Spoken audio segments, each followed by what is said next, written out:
El trabajo infantil es un fenómeno que se ha acentuado con la pandemia del coronavirus. Sin embargo, esto ha sido de manera temporal y su presencia vulnera y atenta los derechos de los menores. En el marco del Día Mundial contra el Trabajo Infantil, celebrado el pasado 12 de junio y de acuerdo con la más reciente encuesta nacional de trabajo infantil que realizó el Instituto Nacional de Estadística y Geografía INEGI en 2019, cerca de 3.3 millones de niños y adolescentes estaban en situación de trabajo infantil en México, donde la tasa nacional promedio es de 11.5%,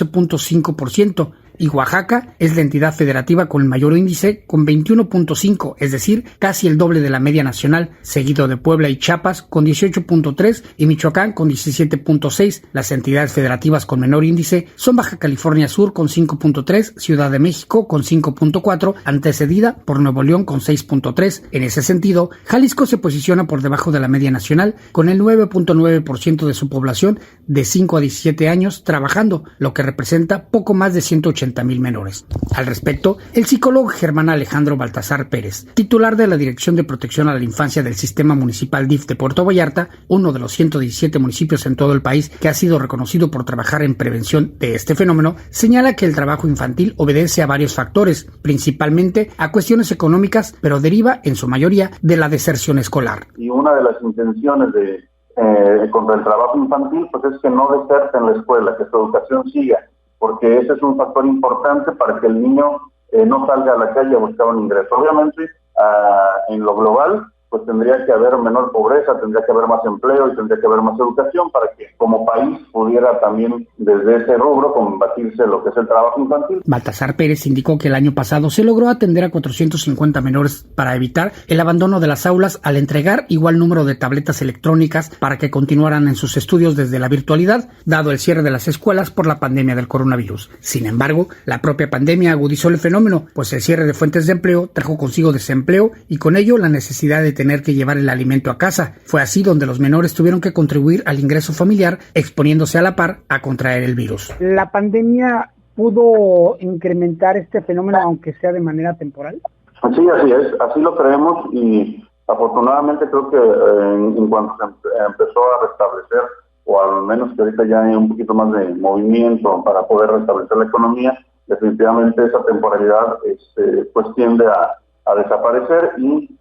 pues a minorar lo que son la estadística de lo que es el trabajo infantil. Si bien es cierto, de acuerdo a la Organización de las Naciones Unidas, 152 millones de menores son víctimas de trabajo infantil, de los cuales casi la mitad de ellos, 73 millones, están en situación de trabajo peligroso. De ellos, la mayoría se concentra en actividades primarias como agricultura, pesca, silvicultura, ganadería, entre otras, tal como sucede en México y en Jalisco, pero en Puerto Vallarta son aquellas relacionadas al comercio informal, sobre todo siendo trabajo de compañía, donde estos asisten a sus padres. Aquí en Puerto Vallarta, afortunadamente, la mayoría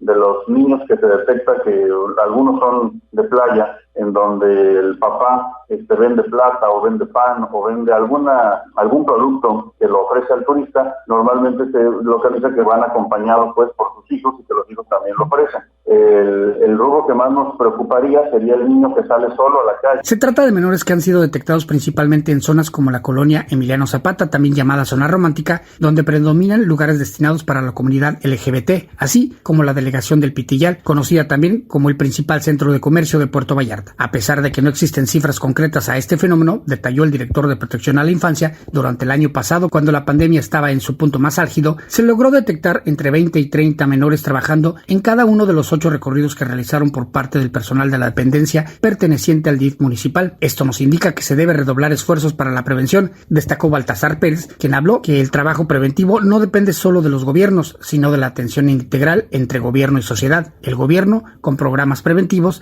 en tanto que la sociedad en no emplear a menores o no comprar los productos que estos ofertan, a la par de hacer un llamado a los paterfamilia a cumplir con la responsabilidad de ser proveedores de ingresos y no vulnerar el derecho de los infantes a una educación, desarrollo y sano esparcimiento. Señal informativa, Javier Frías.